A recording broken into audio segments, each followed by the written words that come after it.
한 주 동안도 편안하셨습니까? 아멘. 함께 말씀을 나누기 전에 지난주에 있었던 작은 간증을 제가 하고 말씀을 전하도록 하겠습니다. 제가 존경하고 좋아하는 한 목사님께서 선교지 방문과 말씀 사역을 위해서 선교지로 떠난다는 소식을 들었습니다.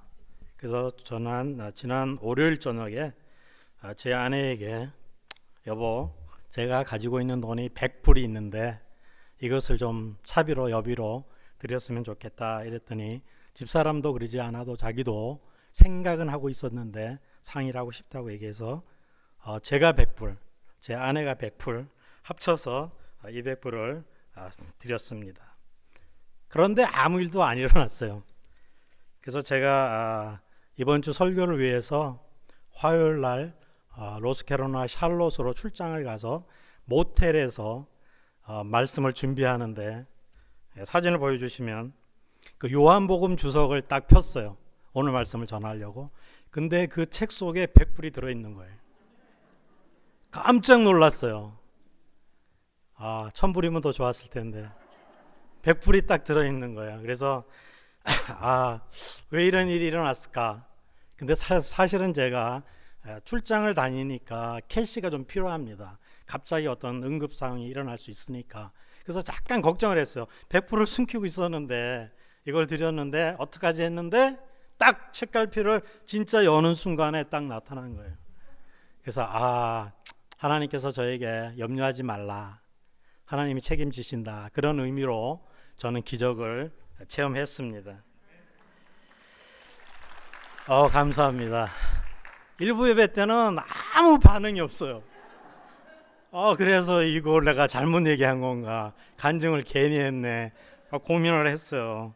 근데 2부 예배 때는 은혜가 풍성할 줄 믿습니다. 오늘은 제가 낚시에 대해서 좀 말씀을 드리려고 합니다. 혹시 여기에 낚시 좋아하시는 분들 계시죠? 남자분들은 아마 거의 이 낚시를 좋아하실 거예요. 왜냐하면 낚시를 하게 되면 손맛이 있어요. 고기가 딱 물 때 찌릿찌릿하거든요. 그래서 좋아하시는데 요즘에는 남자분들뿐만 아니라 여자분들도 좋아하신다 그래요.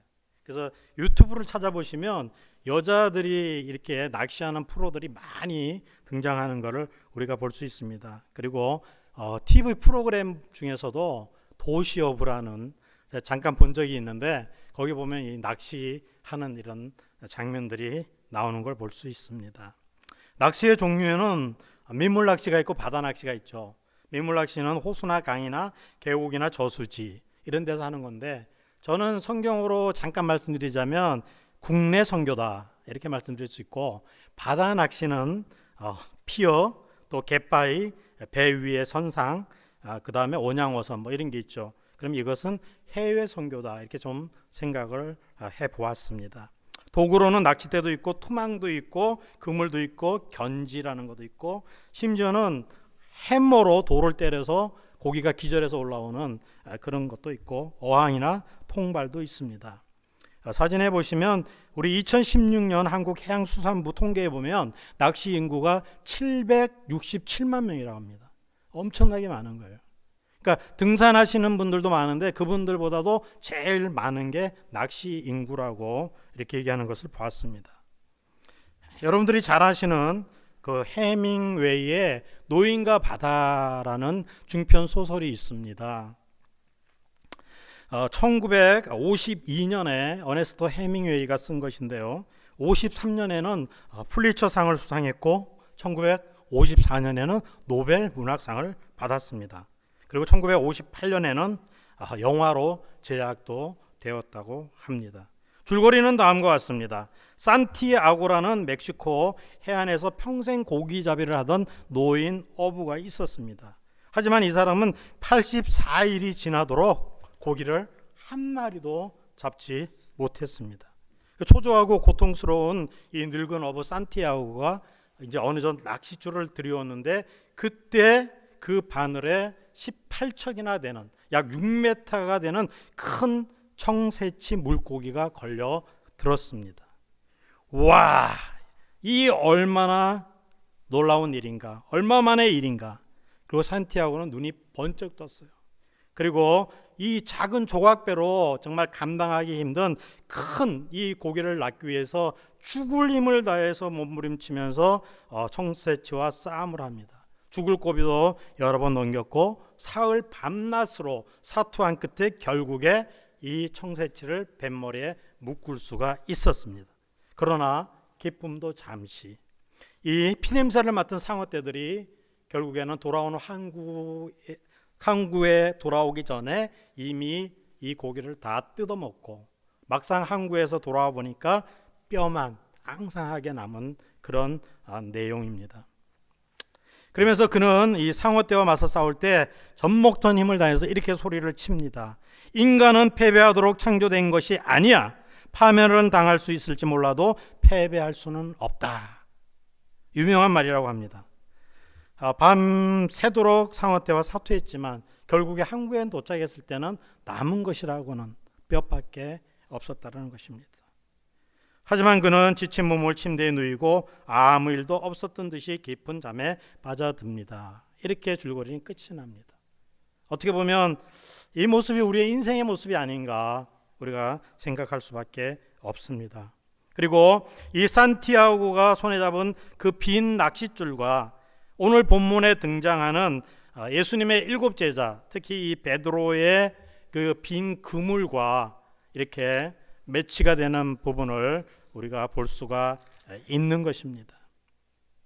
산티아고를 나라고 만약에 적용한다면 내가 청새치를 잡아가지고 얼마나 기뻤겠습니까? 그런데 우리 주님이 막아주시고 지켜주시지 아니하면 결국에 우리의 인생은 빈 배로, 빈 그물로, 빈 낚싯줄로 돌아올 수밖에 없다라는 것입니다. 또 7명의 제자들이 밤새도록 수고하고 그물질하고 또 이렇게 자기의 모든 힘과 노력을 동원해서 낚시를 하였지만 결국에 주님이 또 동행해 주시지 아니하시고 또 주님이 축복하시지 아니하시면 빈 배요 빈 그물로 살아갈 수밖에 없다는 것을 오늘 말씀은 분명히 교훈을 하고 있는 것입니다. 사랑하는 새생명 성도 여러분, 내 힘과 내 노력으로 우리가 빈 그물과 빈 배로 살아가시겠습니까? 아니면 주님과 동행하고 주님의 말씀에 순종함으로 말미암아 그 빈 그물과 그 빈 배를 가득히 채우고 넘치는 이런 인생으로 살아가시겠습니까? 오늘 결단하는 시간이 되시기를 주님의 이름으로 축복합니다. 아멘. 오늘 본문 21장 3절 말씀을 같이 보기 원합니다. 시몬 베드로가 나는 물고기 잡으러 가노라 하니 그들이 우리도 함께 가겠다 하고 나가서 배에 올랐으나 그날 밤에 아무것도 잡지 못하더니. 갈릴리 바다로 돌아온 베드로는 예수님을 따르기 전에 자기가 하였던 이 어부의 일, 고기 잡는 일을 다시 시작하게 됩니다. 그리고 베드로를 따라왔던 6명의 제자들도 그 일을 따라 나가게 됩니다. 베드로가 이렇게 얘기합니다. 나는 물고기 잡으러 가노라. 그랬더니 함께 있던 제자들도 우리도 함께 가겠다. 그러면서 베드로와 함께 이 디베랴 호수, 갈릴리 호수로 나가서 고기를 잡으러 갔습니다. 그러나 그들은 밤이 새도록 그물을 이리 던지고 저리 던지고 저리 던지고 이리 던져도 한 마리의 피라미도 잡지 못하였던 것입니다. 여러분, 많이 잡는 것도 기적이겠죠. 근데 오늘 말씀처럼 한 마리도 못 잡는 것도 기적입니다. 왜? 하나님이 함께 하셨기 때문에. 바로 그리스도인들에게 주님이 없는 인생은 이와 같이 빈 그물이요 빈 배의 인생이 될 수밖에 없습니다. 여기에 빈 그물은 우리의 실패의 어떤 상징인 것입니다. 우리 인생의 이 빈 그물을 우리가 애쓰고 노력하고 힘쓴다고 해서 채워질 수가 없다라는 것입니다. 우리의 빈 그물을 가득히 채울 수 있는 분은 오직 예수 그리스도밖에 없습니다. 믿으시기 바랍니다.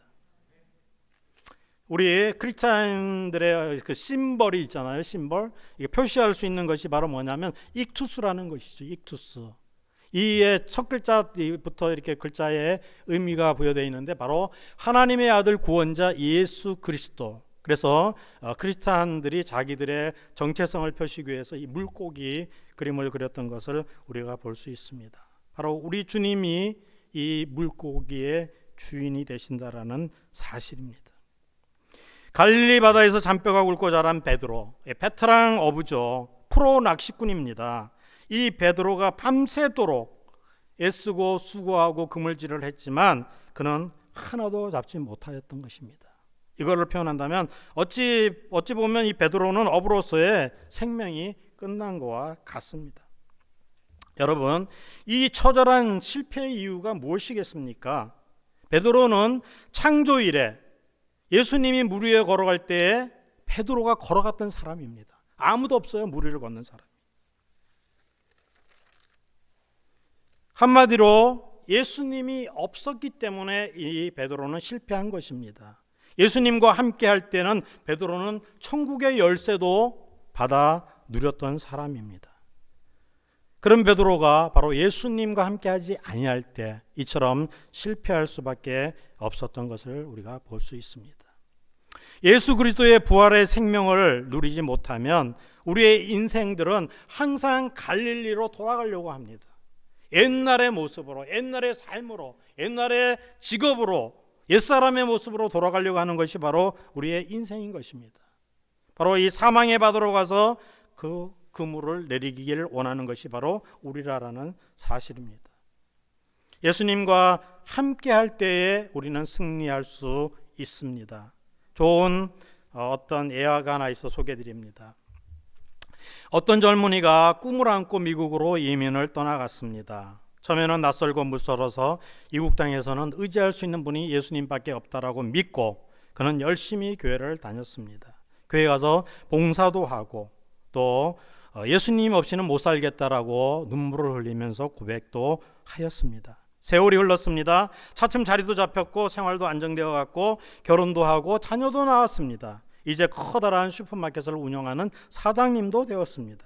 그러나 예수님을 바라보는 것보다 세상의 고기 잡는 것이 더 재미있고 달콤했습니다. 슈퍼마켓에서 매상고가 올라갈수록 교회를 찾는 발걸음의 빈도는 줄어들게 되었고 은행 통장의 잔고가 늘어나는 것과는 반대로 하나님께 드리는 헌금의 액수는 점점 줄어만 갔습니다. 예수님만 바라보던 이민 초기의 순수함과 그것은 다 사라지고 물질의 능력을 신봉하는 신앙인으로 떨어지게 된 것입니다. 이제 예수님은 보이지 않고 마켓에 쌓아놓은 그 모든 물건들만 바라보게 됩니다. 그리고 세상의 멋진 슈퍼카만 바라보게 되었고 아름답고 비싼 집을 바라보게 되었습니다. 어느덧 곁에 계신 예수님을 향해서는 무감각해지기 시작하였습니다. 주일날을 빼먹어도 아무런 신앙의 가책도 받지 않았습니다. 어느 주일날 근처 호숫가로 낚시를 떠났다가 돌아오는 길에 교통사고로 세상을 떠났습니다. 젊음을 불살라 잡은 그 많은 물고기들 한순간에 물거품으로 변하고 말았습니다. 이것이 우리들에게 주는 교훈이 있다고 생각되어집니다.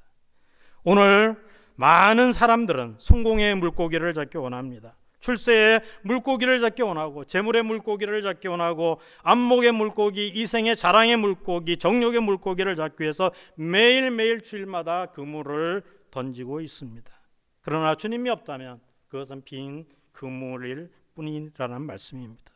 여러분, 혹시 여러분은 어떤 물고기를 얼마만큼 많이 오늘 잡으셨습니까?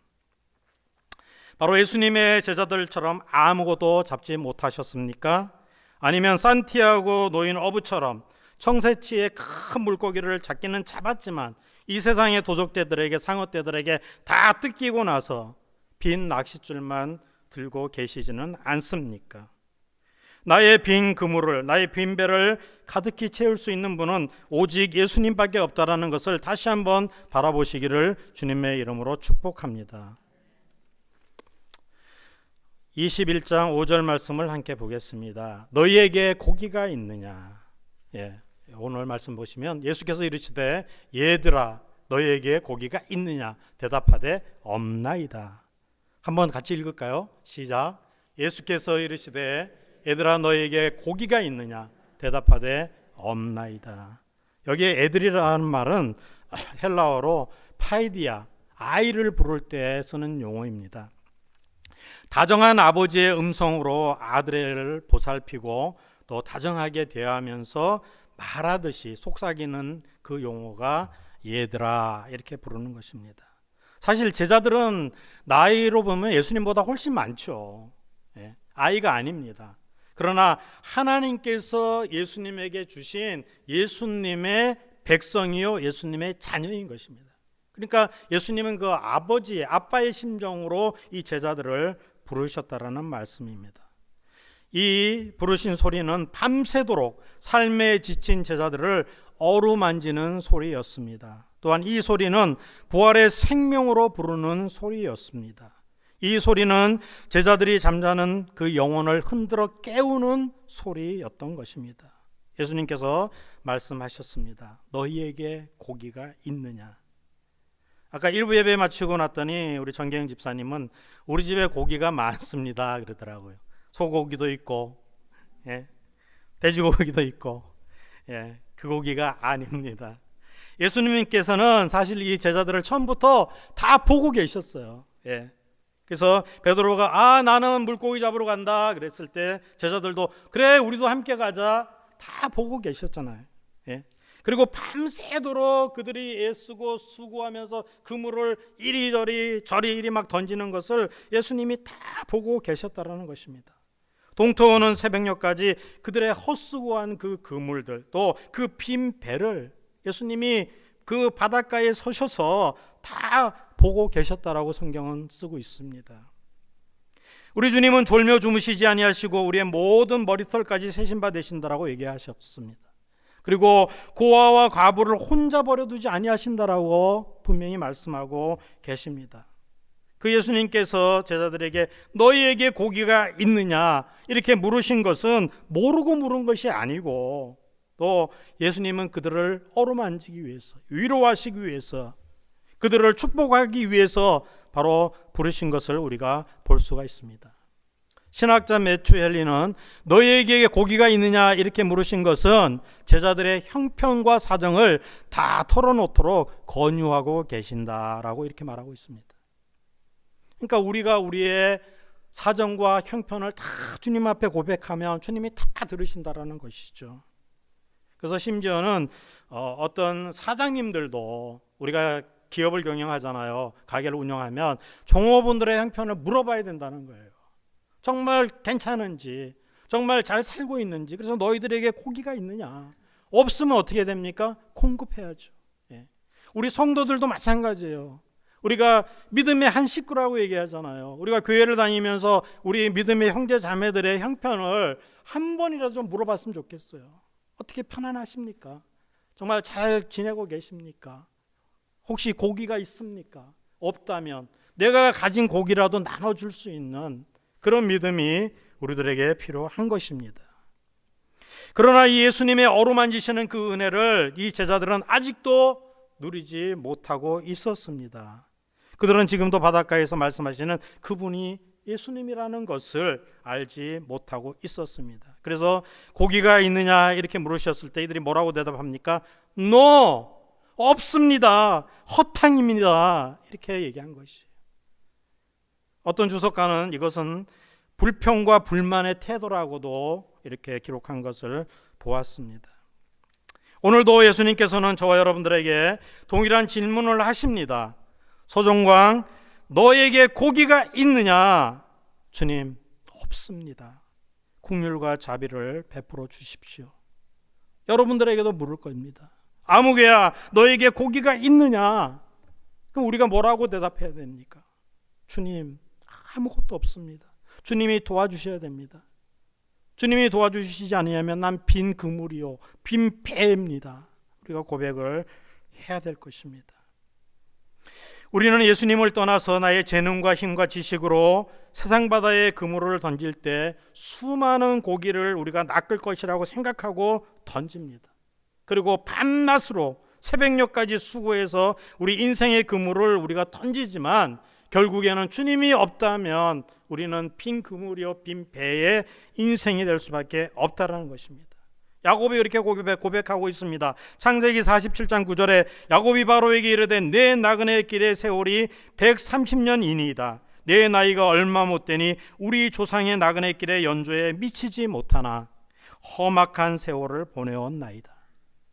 야곱과 하나님이 함께하지 않았다면 야곱은 130년 동안 험악한 세상, 정말 이 빈 그물과 같은, 빈 배와 같은 인생을 살 수밖에 없었다라고 고백하는 것입니다. 요한복음 15장 5절에 나는 포도나무여 너희는 가지라. 그가 내 안에 내가 그 안에 거하면 사람이 열매를 많이 맺나니 나를 떠나서는 너희가 아무것도 할 수 없습니다. 주님이 포도나무고 우리가 가지잖아요. 가지가 주님 안에 붙어 있어야 풍성한 열매를 맺을 수 있죠. 잘려나가고 떨어져 나가면 아무것도 우리는 맺을 수가 없는 것입니다. 제자들처럼 오늘 우리도 너무 주님과 멀리 떨어져 있지는 않습니까? 그렇다면 우리의 영적 상태를 우리는 다시 한번 점검하고 우리를 찾아오셔서 우리를 어루만지시는 그 주님의 음성에 귀를 기울이시기를 축복합니다. 얘들아 너희에게 고기가 있느냐? 이 말씀은 제자들을 책망하시기 위해서 한 질문이 아닙니다. 그들의 빈 배, 그들의 빈 그물, 그들의 텅 빈 가슴을 채우기 위해서, 어루만지기 위해서 주님이 찾아오셔서 던진 질문이라는 것입니다. 즉 사랑의 음성이라는 것입니다. 오늘 우리들에게도 주님은 찾아오셔서 물어보실 것입니다. 그렇다면 우리가 귀를 열고 그 주님의 세미한 음성을 듣는 여러분이 되기를 주님의 이름으로 축복합니다. 주님이 너희에게 고기가 있느냐 물어보시면 네 예수님 한마디도 없습니다. 한마디도 없습니다. 주님께서 가득 채워주실 줄을 내가 믿습니다. 이렇게 고백하기를 다시 한번 주님의 이름으로 축복합니다. 아멘. 우리 21장 6절 말씀을 함께 보겠습니다. 같이 한번 읽습니다. 이르시되 그물을 배 오른편에 던지라 그리하면 잡으리라 하시니 이에 던졌더니 물고기가 많아 그물을 둘 수 없더라.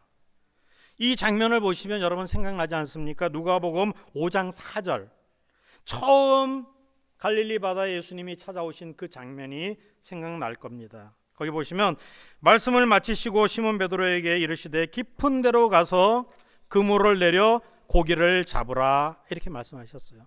그때 베드로는 내가 밤새도록 수고하여서 애썼지만 얻은 것이 없지만은 내가 주님의 말씀을 의지하여 그물을 내리겠나이다. 5장 6절에 그렇게 하니 고기 잡은 것이 심히 많아 그물이 찢어지는지라. 이 부활하신 예수님께서 갈릴리로 오셔서 이 3년 전에 있었던 그 장면을 이 제자들에게 다시 재현하셔서 보여주시는 그런 모습입니다. 그때는 그 제자들을 불러서 내가 이제 너희들이 고기 낚는 어부가 아니라 사람 낚는 어부가 되게 하리라고 그들을 부르셨죠. 그리고 예수님이 3년 동안 사역을 하신 후에 십자가에 달려 죽으셨고 죽으신 지 사흘 만에 다시 부활하셔서 40일 동안 제자들에게 보여주는데 오늘 보여주는 장면이 세 번째로 그들에게 나타나셔서 보여주는 것이에요. 마태복음 28장 10절에 보시면 무서워하지 말라 가서 내 형제들에게 갈릴리로 가라 하라 거기서 나를 보리라. 그래서 아마 이들이 갈릴리로 내려온 것 같아요. 그런데 할 일이 없으니까 다시 고기 잡으러 나갔던 걸 볼 수 있습니다.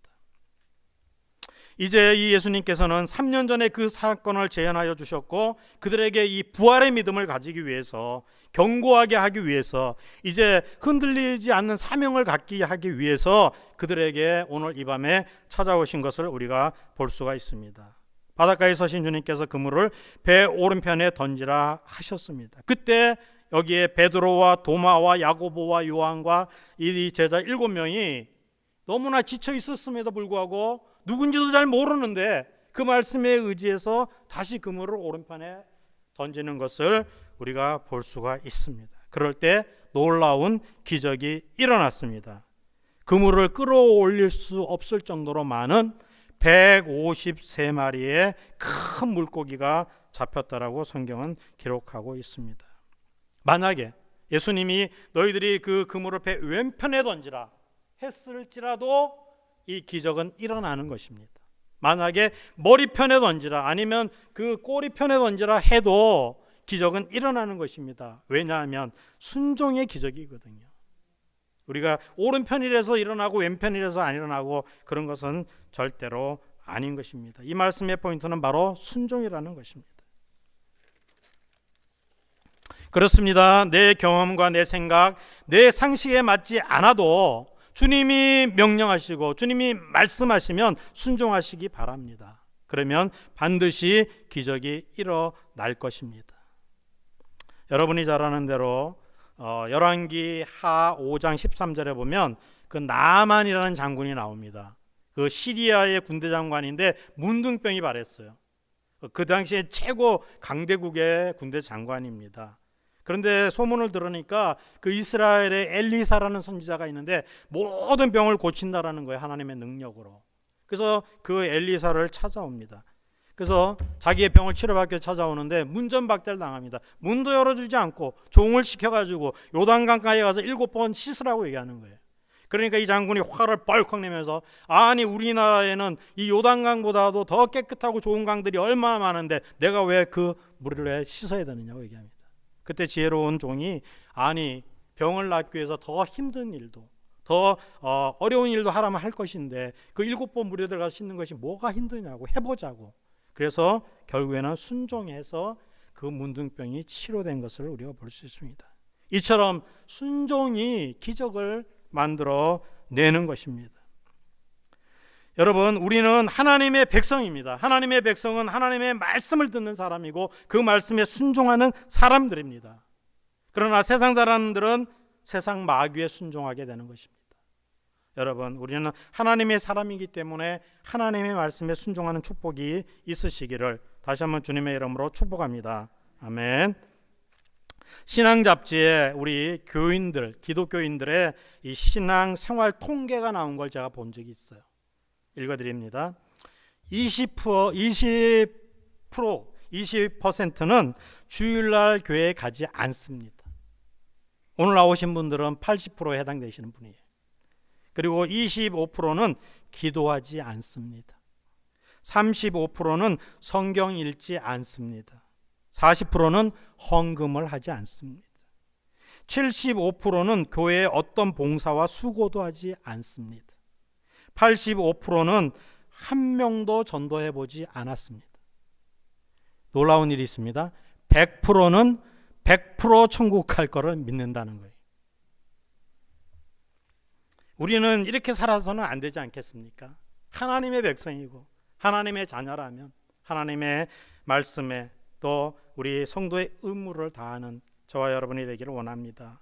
세상 가치관보다 우리는 하나님의 가치관을 두고 살아가야 될 것입니다. 그리고 세상 지식보다 하나님을 아는 지식을 우리는 더 소중하게 생각해야 될 것입니다. 그리고 더 중요한 것은 하나님의 이 아는 말씀을 우리는 그 말씀대로 순종하는 그런 믿음인 것입니다. 바로 순종이 기적을 낳기 때문에 그런 것입니다.